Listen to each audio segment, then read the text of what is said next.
भूतिया जंगल। एक गांव के किनारे पर एक घना जंगल था जिसका नाम भूतिया जंगल था। जंगल के अंदर का रास्ता इतना भयानक था कि सूरज की रोशनी भी वहां तक नहीं पहुंच पाई। गांव के लोग जंगल की कहानियों से मरे हुए थे और जंगल की ओर जान बचाकर गए थे। कहा जाता है कि जंगल में एक बहुत पुरानी और निराशाजनक हवेली थी जिसमें एक राजा की आत्मा रहती थी।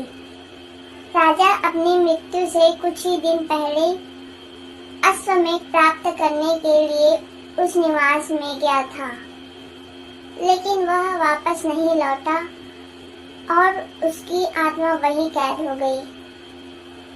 एक दिन गांव में एक साहसी युवक अर्जुन आया।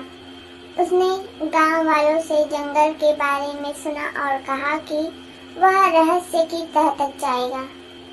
अर्जुन ने अपने कुछ साहसी दोस्तों को इकट्ठा किया और उन सभी को मिलाकर जंगल में प्रवेश कराया। जंगल में प्रवेश करते ही उन्हें भयानक आवाजें सुनाई देने लगती हैं। पत्तों के सरसराने की आवाज और ठंडी हवा उनके सौहार्द में फुसफुसाने लगी। अर्जुन और उसके दोस्तों ने हिम्मत जुटाई और आगे बढ़ते रहे। रात होते होते वे होश में आ गए।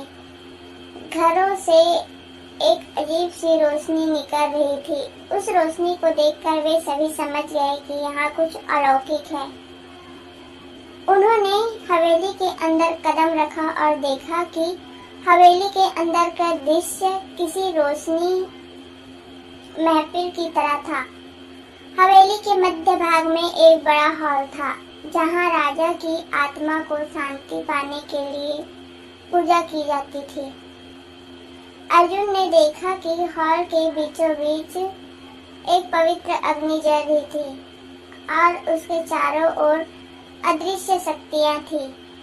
अर्जुन ने समझा कि यदि राजा की आत्मा को शांति मिले तो उसे पूजा में स्वयं को शामिल करना होगा।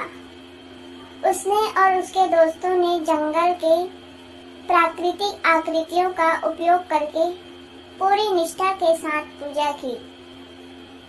पूजा पूरी होने पर राजा की आत्मा प्रकट हुई और उसने अर्जुन और उसके दोस्तों को आशीर्वाद दिया। राजा की आत्मा मुक्त हुई और जैसे ही वह ऊपर आकाश की ओर बढ़ी, पूरे जंगल पर एक अजीब सी शांति छा गई। गांव वाले जब ये दृश्य देखने के लिए जंगल की ओर दौड़े तो वे हैरान रह गए। उन्होंने देखा कि जंगल का अंधेरा नर्म हो गया था और सुंदरता की छरछराहट किसी सुखद संगीत में बदल गई थी। अर्जुन और उसके दोस्तों के साहस और ज्ञान के कारण जंगल अब भूतिया नहीं रहा। लोगों ने उन्हें अपना हीरो माना और भूतिया जंगल अब एक पवित्र जंगल के रूप में जाना जाने लगा। कहानी से ये सीखने को मिलता है कि साहस और सच्चाई की राह पर चलने वालों का मार्ग ईश्वर हमेशा प्रशस्त करते हैं।